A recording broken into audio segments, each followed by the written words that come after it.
This episode of A Conversation with John Conenna is sponsored by Generate. In today's digital age, staying ahead means harnessing the power of generative AI. Wondering how your small or medium-sized business can join this revolution? Look no further than Generate, your strategic partner for integrating cutting-edge generative AI solutions. We create personalized plans, adapting existing AI technologies to fit your specific business needs. Plus, our expert team provides essential training, empowering you to make the most of these innovative technologies. Interested in transforming your business with AI? Reach out to us at generateteam@gmail.com. That's generate, GENERAIT, team@gmail.com. And now, on with the episode. Good evening and welcome to another edition tonight of A Conversation with John Conenna. Tonight, it brings me great pleasure to bring back a coach that was on here about a little bit less than a year ago, but I've seen, again, a great progression from this young man and love to have him back, especially before the holidays, because I've been keeping tabs on him, and it's great to have back on Coach Steven Abbinante, who is now involved with a lot of things when it comes to soccer. The Olympic, of course, development, still the assistant coach at Maine West, and the newest thing that Steve has brought upon himself, because he has 48 hours in one day and not 24, is the Chicago Rush staff coach. This is fantastic, Steve. We're going to get into a few questions with you tonight, and love what you're sporting there, the apparel. Steve, as always, I open up. What's going on with you, young man, besides everything that I just said in the first 40 seconds? What's going on, Steven? Great to see you. Thank you for having me on, John. Just a lot going on. So, I mean, obviously going into the new year, I got a lot going on, but I'm newly on staff at Chicago Rush at their North location. Chicago Rush is one of 7 locations that they have, and so I'm exclusively at their North location. They have approximately like 1,800 players at all 7 locations, and specifically at their North location in Lincolnshire, Illinois, they have about 400 players that we're servicing. So it's great. Just, again, my goal is to try to get out and just positively impact not only the soccer community, but just people's lives. And that's what I'm doing through teaching, through and coaching, and also DJing, right? So just getting out there, just doing it. You, my friend, even since our last interview, I've seen this progression. I mean, just you're well-rounded, and that's what, I'm really interested into talking about this new thing that you're doing with the Chicago Rush. Mm-hmm. The title comes up as staff coach. Are you like kind of like sought out? Does somebody approach you? Because this is fantastic. I mean, for people who follow this sport or don't even know nothing about the sport. And again, if we go back to our first interview, as you well know, I coached hockey here in the state of Illinois. So this is a great progression. How does this Rush thing, Stephen, come up for you? Yeah, so I got a call after I got back from my vacation in Italy over the summer, July time. I was doing my camps with Juventus. And as I was doing my camps, I got a call from the executive director from Chicago Rush. His name is Michael Cockcroft. Great guy. Okay. And he basically approached me to basically do one of the U11 select teams, which select is a program that they have within Chicago Rush.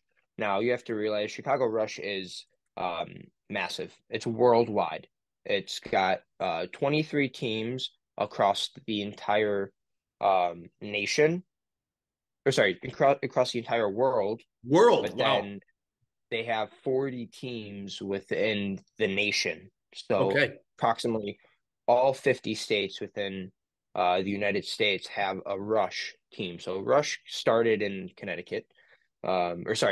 Colorado, and they really branched off from there. And so what they had called me to do over the summer was take over their select program. Their select program is basically it's a group of the best players within the 7 locations that Chicago Rush has. And there's 16 players to a roster for my U11 girls. And I basically took the best 16 players and I took them to a couple tournaments. I did some residential camps with them. I did some training sessions, and that all led up to 2 main tournaments that we did. One was in Aurora, which was early August. Okay. And we ended up finishing second at that tournament. Made it to the final and lost a nail biter, 2-1. And then I even took them early November, just about 3-4 weeks ago. We went to a tournament in St. Louis. Wow. And we ended up finishing second in that tournament as well. Made it to the final, lost 3-2. Both games were amazing.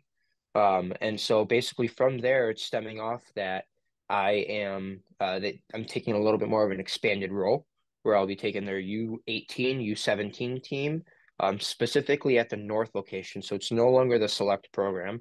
It's just that one location in Lincolnshire, and I'm taking that one U18, U17 team, and then I'll be taking a U8 team, and I'll be taking them and having them throughout the season for the upcoming spring. So that'll start in April. And then obviously that'll be in hopes of, all goes well, some future opportunities would be able to be opened up as we kind of move forward. Let me ask you something. So you come back from this vacation from Italy. You're not looking for this. You're being sought out afterward. Is this team basically, did you have a lot of input into picking this team? Or was this team said, okay, Steve Abbinante, this is what you have to work with? Let's see what you could do with this? Or, were you thrusted right into the fire?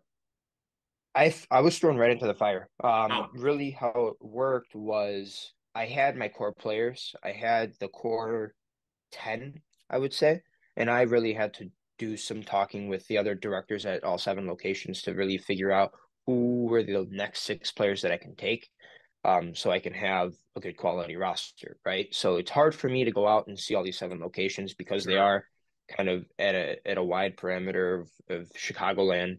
But that's where I kind of just talked to other directors and really got to see what the quality of the player was, how their attitude was, how their effort, and then just how they played, right? And so they were able to fit right in. They came in, had a couple training sessions, and we were able to really form a nice team, finding some success. Steve, what are the ages? What was the ages of this team that did the Aurora and the St. Louis tournament? Yeah, that was a U11 team, so 11 years old and younger. Wow. Which means they're born in 2013. 13. Crazy to think, yeah.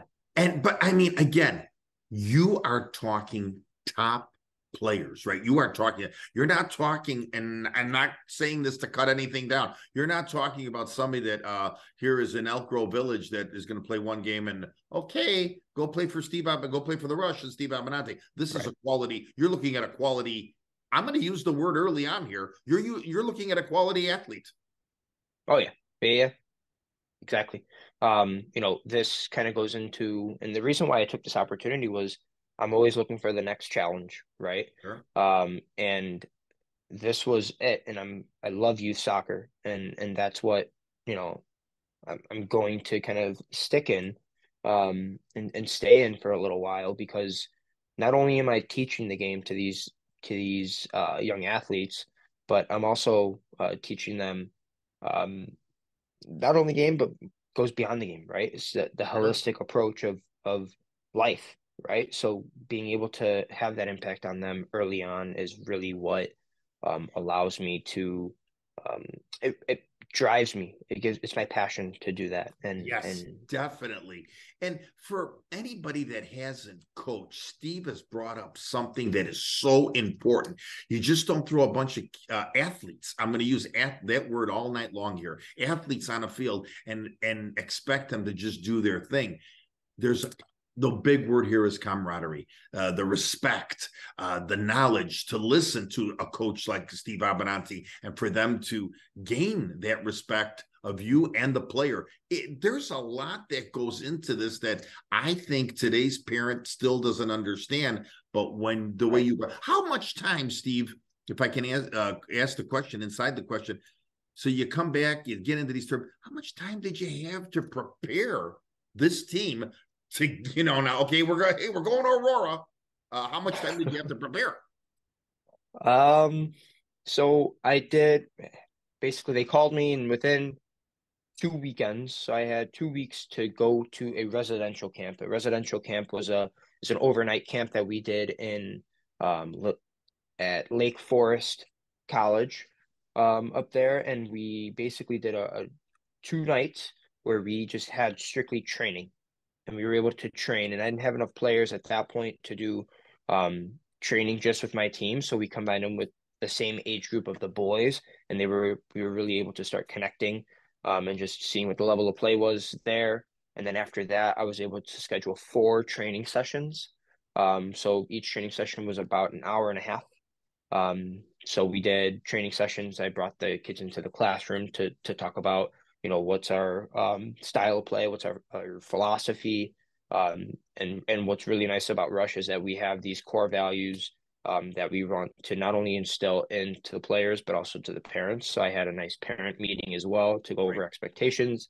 So overall, it ended up being about 6 hours, and then plus the residential. So say on field, we had about maybe 10 hours of training, which is a lot less than what you would normally have, right? Normally you're training 2 times a week. They're usually 3 hours. So 2 times a week, an hour and a half each, which equals 3 hours a week for you to have your game. Now we did 4 games in a tournament. And we did that for 10 hours, and I split that up. Every 2 weeks we had 1 training session, which is not your normal training session and kind of season. So this is very much extra for those players, but this is also extra for those players that can handle it, right? So they are able to see the next level, start to see what the competition is, not only within Illinois. Now we went to St. Louis, and we get to see teams from all over the place. We're talking from the Midwest. Yep. Exactly. I'm gonna go back to the team that the coaching style of it. How important as a coach, how you are, because you're so well rounded. How important is that parent meeting to get through to the parents, to give them, hey, this is what's going on here.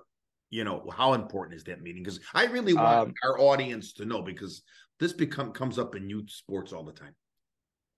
I had this debate recently with another coach, and I think it's crucial because now it sets boundaries, it sets expectations from the start.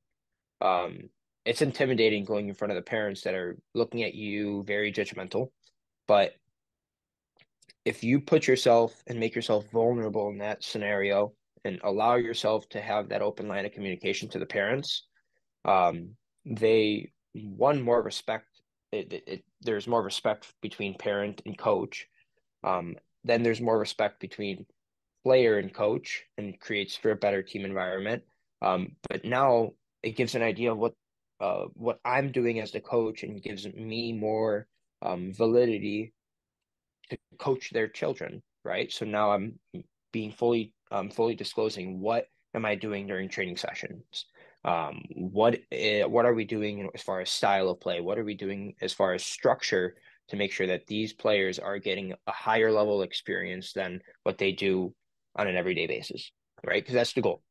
And so not only do I do that for select, I do that for, everything. I do that for when I was coaching at Maine West this past season, when I'm coaching with ODP and across the board.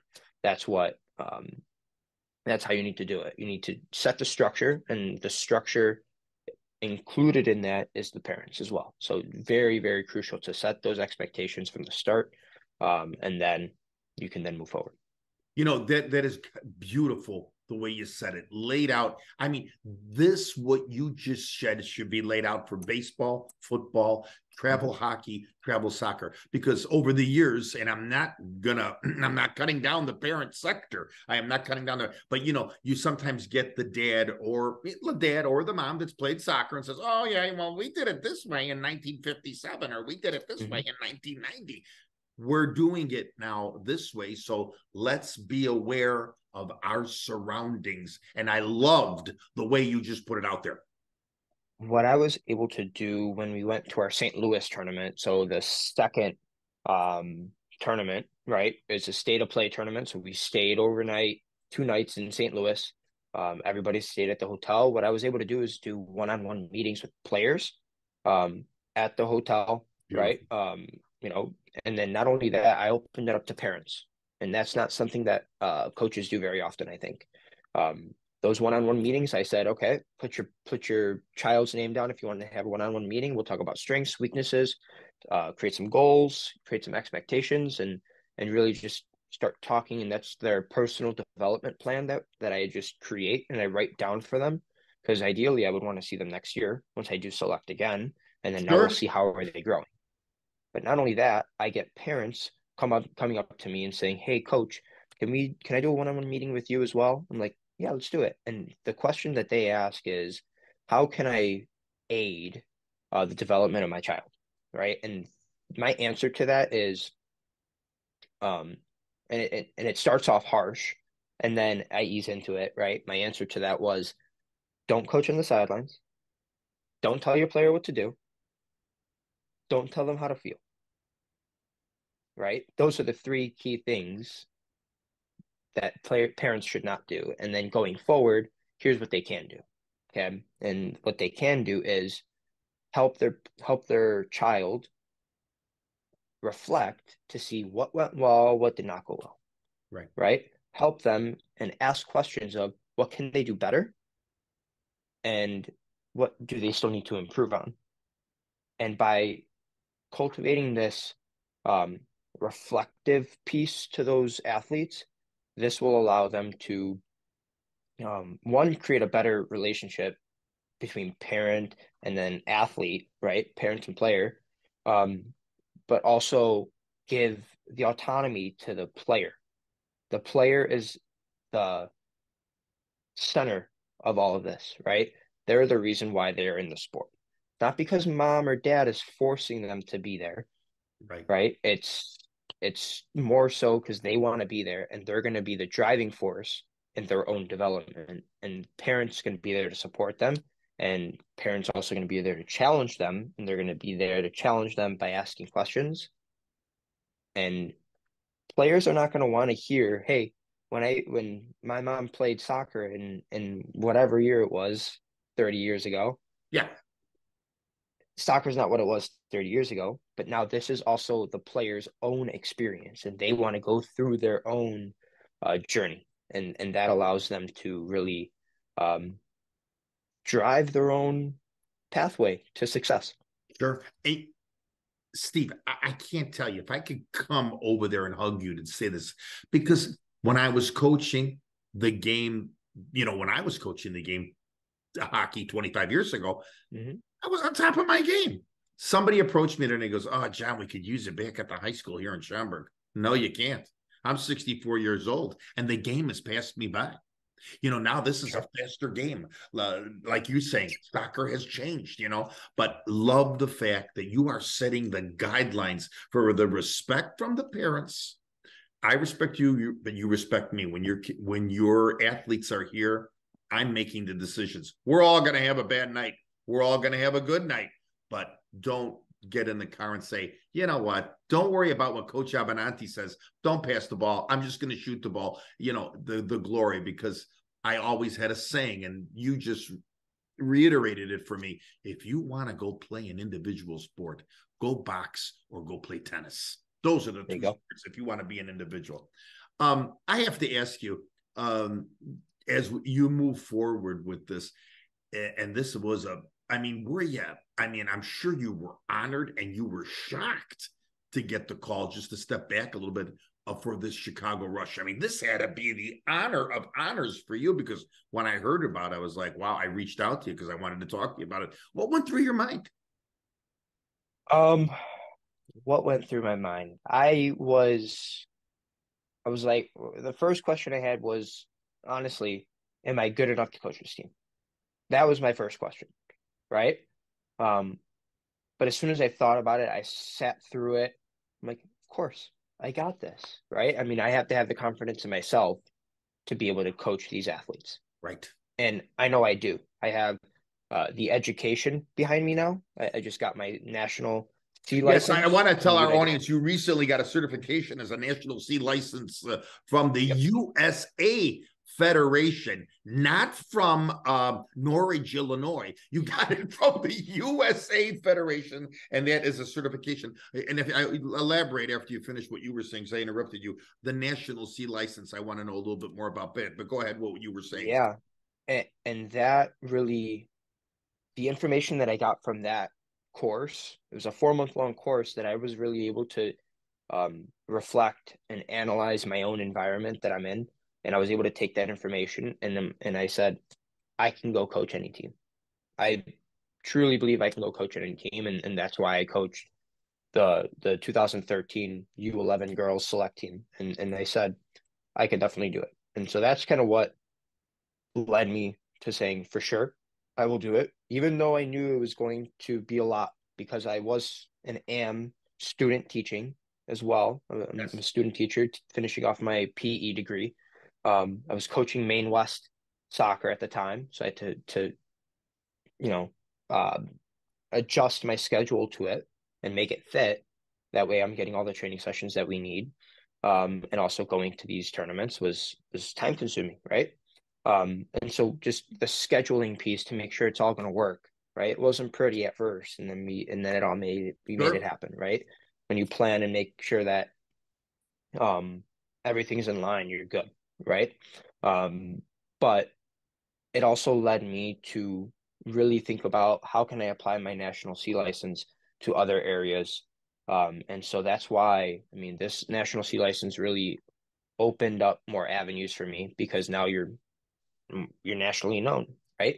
And you also are even more qualified to get higher positions in And Steve, not only soccer. Yeah. this national C license is one of the highest licenses you can get in the U.S. Federation, correct? So yeah, this is a 4 month process. The next license after that I'll be aiming for within after next year. There's a 12-month waiting period that you have to have from your C license to go for your B license, Got and it. then you can go for your A license. So you have your A Pro, then you have your A Youth. Two different A licenses. If A Pro is if you want to go coach in the MLS, A Youth is if you want to stay with youth soccer and you want to coach younger athletes, right? And then you have your B license, and I'm right there, right by my B license. I just completed my C license, so I have essentially 2 to 3 more licenses depending on the route that I go. But both are rigorous, right? So thinking Sure. about the B license is about 5 months um, of coursework, and then the A license is about 12 months of coursework, going through a bunch of assessments, but also learning and opening up new information to better your coaching.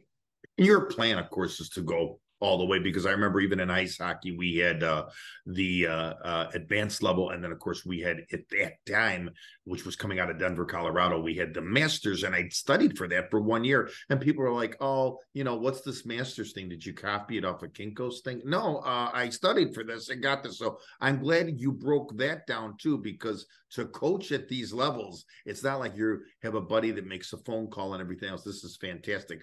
A question for you, going back now to the athletes and the game itself.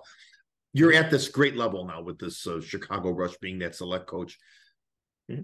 I have to ask you, do you see that player who's talented, and then you see that player who's there, that player that's going to go through the wall for you, down the field, defensively, offensively, and then you got the player that's talented. Are you able, as that coach, Steve Abbinante, to break the habit of the individual player, that individualist who thinks maybe he's Pele of the 2023 season. Do you see that? And is it hard to break the talented player where, I would love to have 11 guys that are going to go through the brick wall. What's your theory on all this?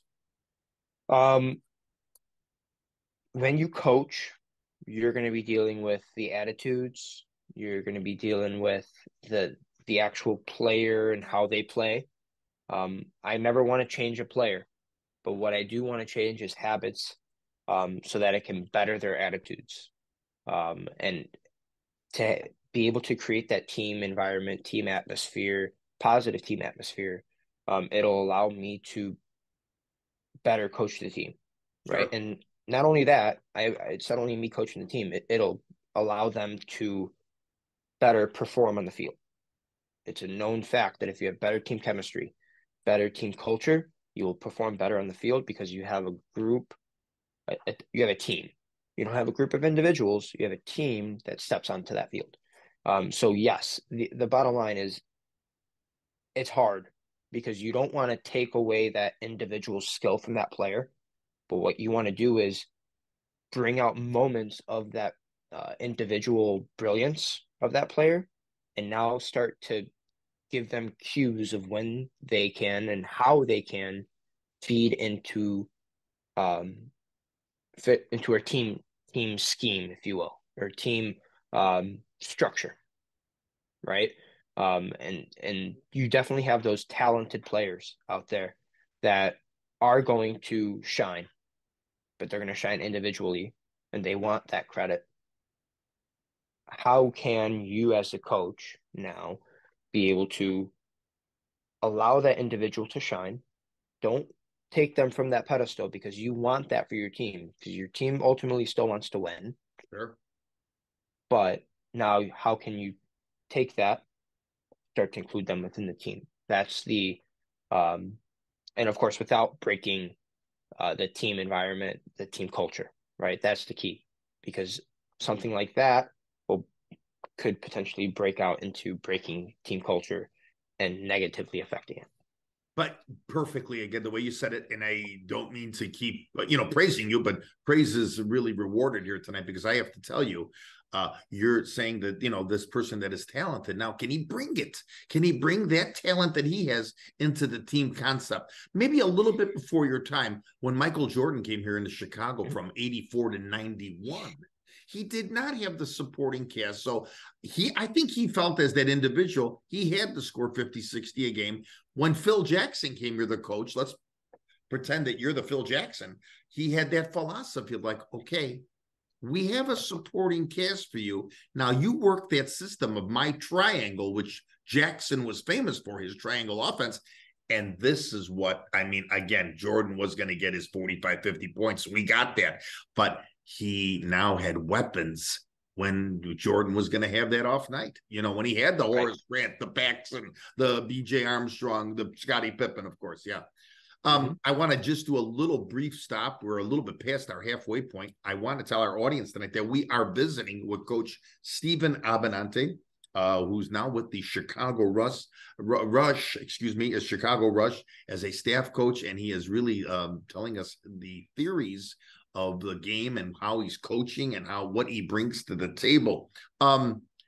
What's in the future for you with Rush, in the sense of, I know you're going to be doing other things, but do you see yourself advancing even to other levels of this with the Rush as we move forward?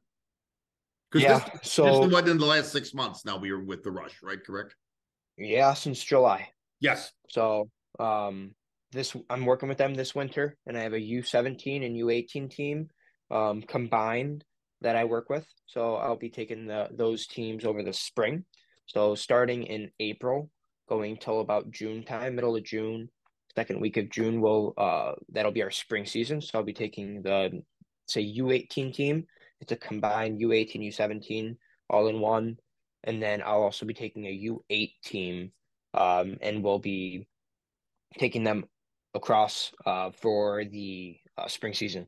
And I'll be working with them all spring outdoors. So the high schoolers, the U18 players, that'll be about three training sessions a week. And then for those younger ages, U8s, it's 2 training sessions a week.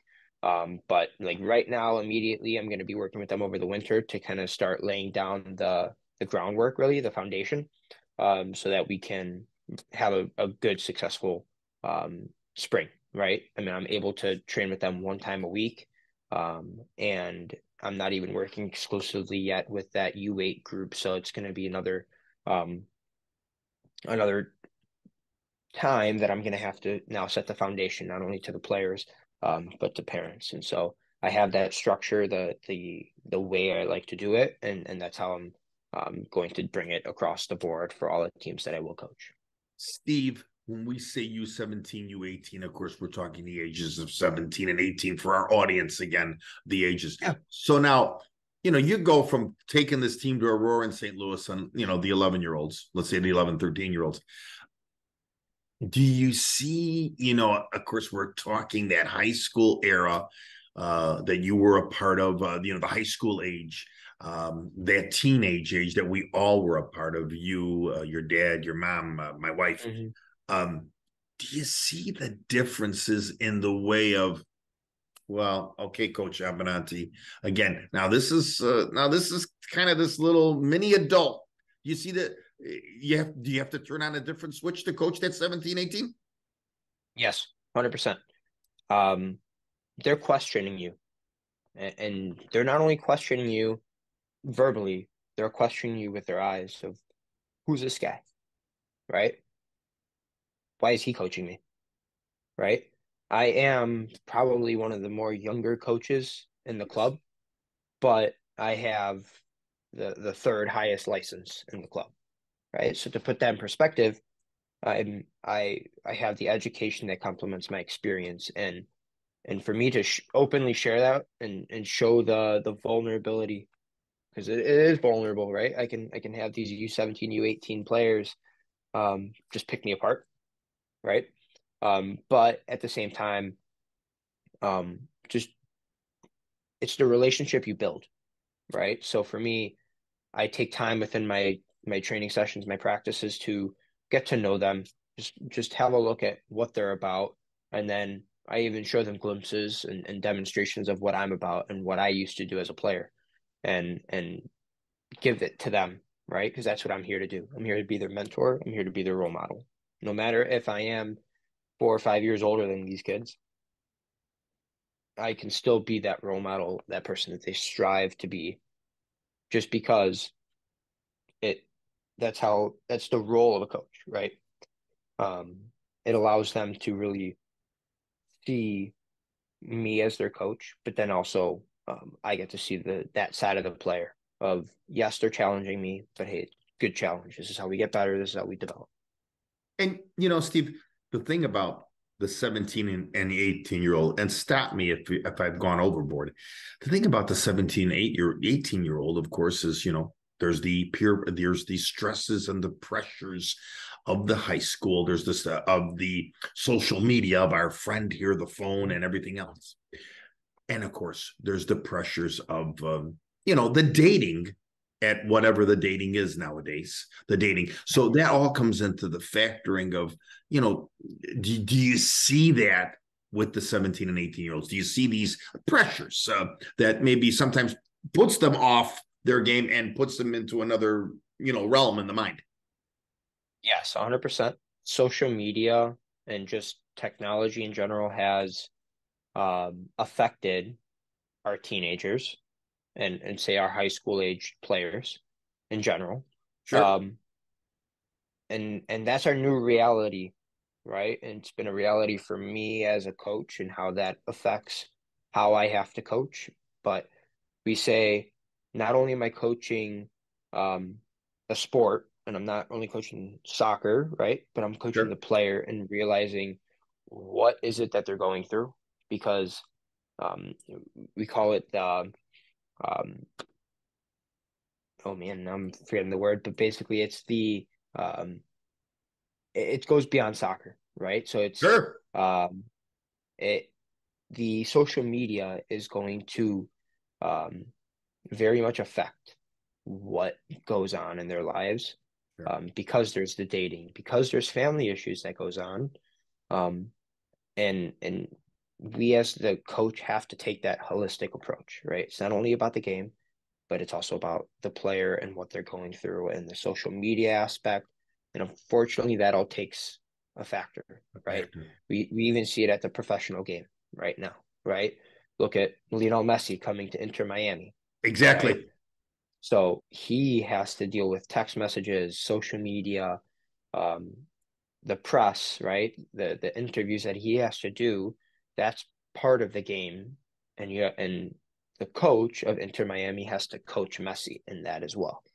And so just to bring that on a lower scale with my high school age players, I have to be able to handle that and understand where they're at and get sink down to their level, break it down for them, and then bring them back within the team because yes, we can say don't let it affect you, but unfortunately it's going to. It's going to right now. And, and more than ever now, I mean, they told me 15 years ago, you got to know what so-and-so's doing outside of the game, outside of that locker room now more than ever because of social media and everything else. Quick question, then we're going to play a little game before I let you go tonight. But a quick question, and probably the craziest question of our interview tonight. How much has the game changed since you were a senior to now when you were that top player? How much has the game changed, you think? Is it faster? Is it become really synchronized where, wow, you got to be on that A game every night? Yes, and then no, right? Okay. The coaching education that the coaches have to go through allows for mistakes, allows for different styles of play to occur. So depending on where you're at, right? If you're at the high school and you're playing high school soccer, that game is very direct, very fast. And it's even faster than it was when I was playing high school soccer. Wow. But now the club side of things has totally changed from when I was playing club. The club soccer, I can even argue, has slowed down just a little bit. And it's slowed down in the sense of they want the players to learn all principles of the game. They want them to learn the attacking, the transition from attack to defense, the defending aspects, but also the transition from defense to attack, right? And it's a cycle that coaches want to continue to break down for the players so that they can learn all of the games, play through the thirds is what we say, right? So starting the ball from our goalkeeper and passing it very indirectly, but when we say indirect, it's keeping possession, right? We see the Italian national team, they take a really slow pace to the game versus if they bring it up and move it out. Yeah, got it. Yep. But you also, depending on the club that you're playing at, they have their own system and their style of play that they bring. So now it gets really into the preparation now on the club side of soccer. So the preparation of, hey, this club is known for playing this specific system and style of play. And it really, it gets broken down. And it's truly interesting as I'm kind of going through my coaching career to learn and understand what is this general club like to play formation wise, right? And then there's Chicago Rush that we like to play our own way, and we're known for playing a certain formation and a certain style. And it just kind of grows that way. So it's very interesting to see how you're seeing this, Steve, changed on the women's and the men's level of the game. Definitely. I've gotten into the women's side a little bit more now. Yes. As I am coaching ODP, and I'm coaching on the girl side and the boy side. Granted, I'm doing on the younger ages right now, but as that progresses through, I'm now starting to get into the high school girls and being able to see how that game is shaping. And just watching some of those ladies out there, girls, athletes, however we want to call them, because a phenomenal game from the women's level. Okay. I want our audience to get to know you a little bit better. So we're going to have a little fun right now. Something new that I put into my little show here the last couple of months. Okay. We got 5 questions, and I hope you can answer them. If you don't like them, you could throw a card. You could throw one of your penalty cards at me. But okay, first question: who was that early mentor for you in the life? That it could be anybody that you said one or two of them, could be one, could be two that started to bring you the passion for the game. Who was that early mentor for you? Um, for me as a coach, really started about 4 years ago. His name is Mindy Gill. Mm-hmm. He is a guy that I've he's taken me under his wing. He's been coaching not that long, since 2015, but he's been in the game for a while. He's from England, Oh wow, um, and so he's got the nice English accent. yeah, yeah, But we've been coaching for about 4 years now, and he's really pushed me to get my coaching licenses, but he's also pushed me to see a different side of the game, and approach the game in a different way. Because of the way he's seen it, I've adapted and really enjoyed changing my perspective on the game in a very positive and healthy way, of course. He's really helped me um, on the personal side, right? So he's helped me with my coaching licenses, right, become a better coach. But not only that, he's helped me with many opportunities. So he's the one that got me involved in ODP. He's the one that helped him and I created Chicago Phoenix FC, which is a new club that is up and coming in the last couple of months that we've created in the Plains area for high school boys, and then in the spring it'll be for nice, the high school girls. So we've created that together, and then we've worked with Junior Warriors for the past 4 years, ever since I think it was 2020 when I came back.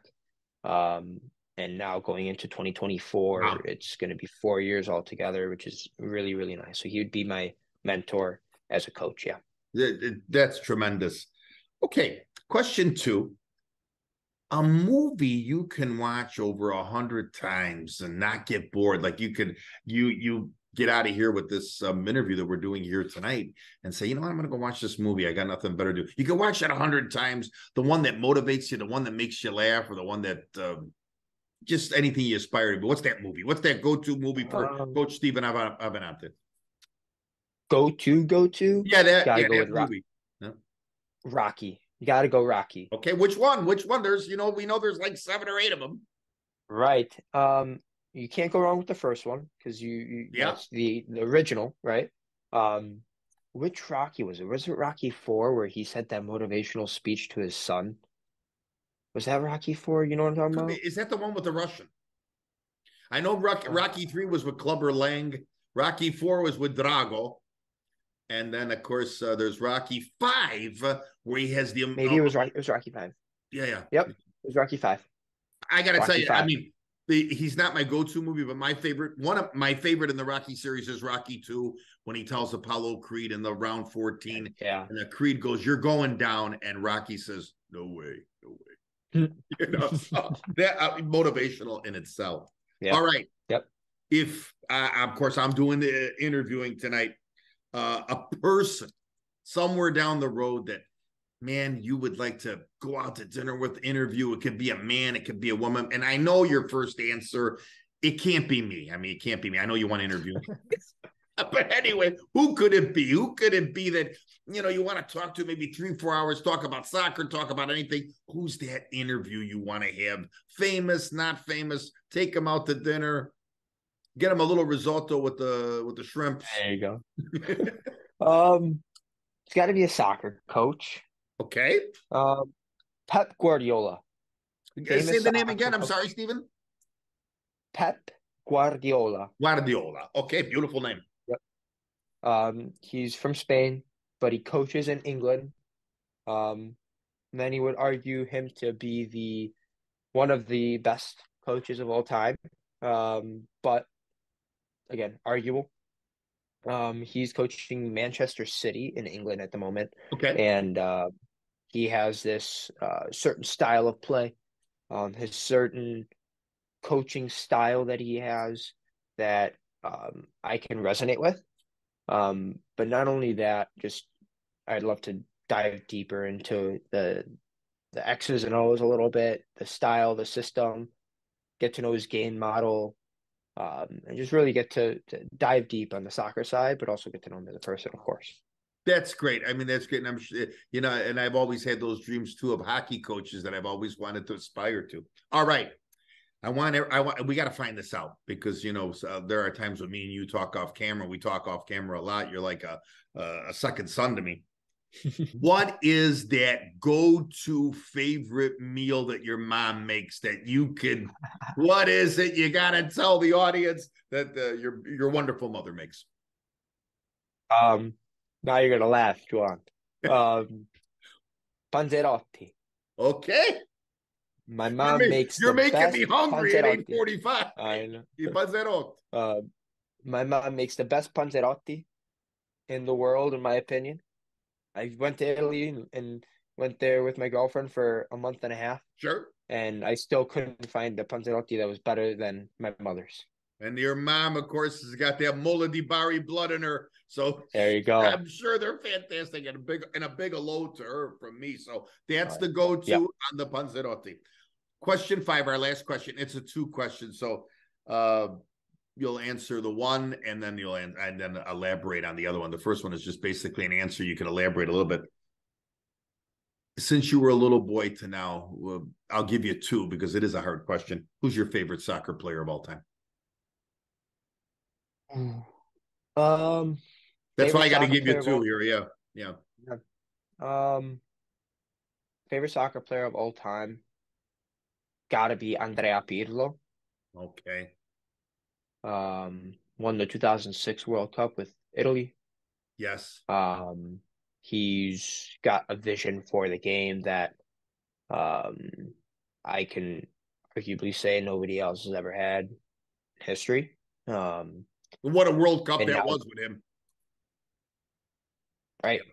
Right. So with him and now that he's even becoming a coach after his playing career, and he's coached the likes of Juventus and now he's with Sampdoria in the second division of Italy. And I'm definitely following his story of his coaching career now that he's concluded his playing career.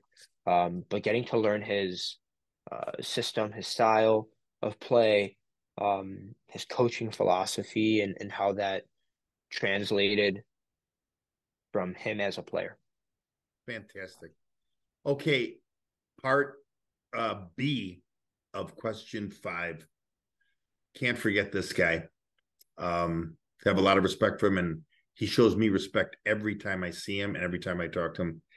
What can you say about your dad, John Abbinante? Just a great guy in regards to all this that's going on for you.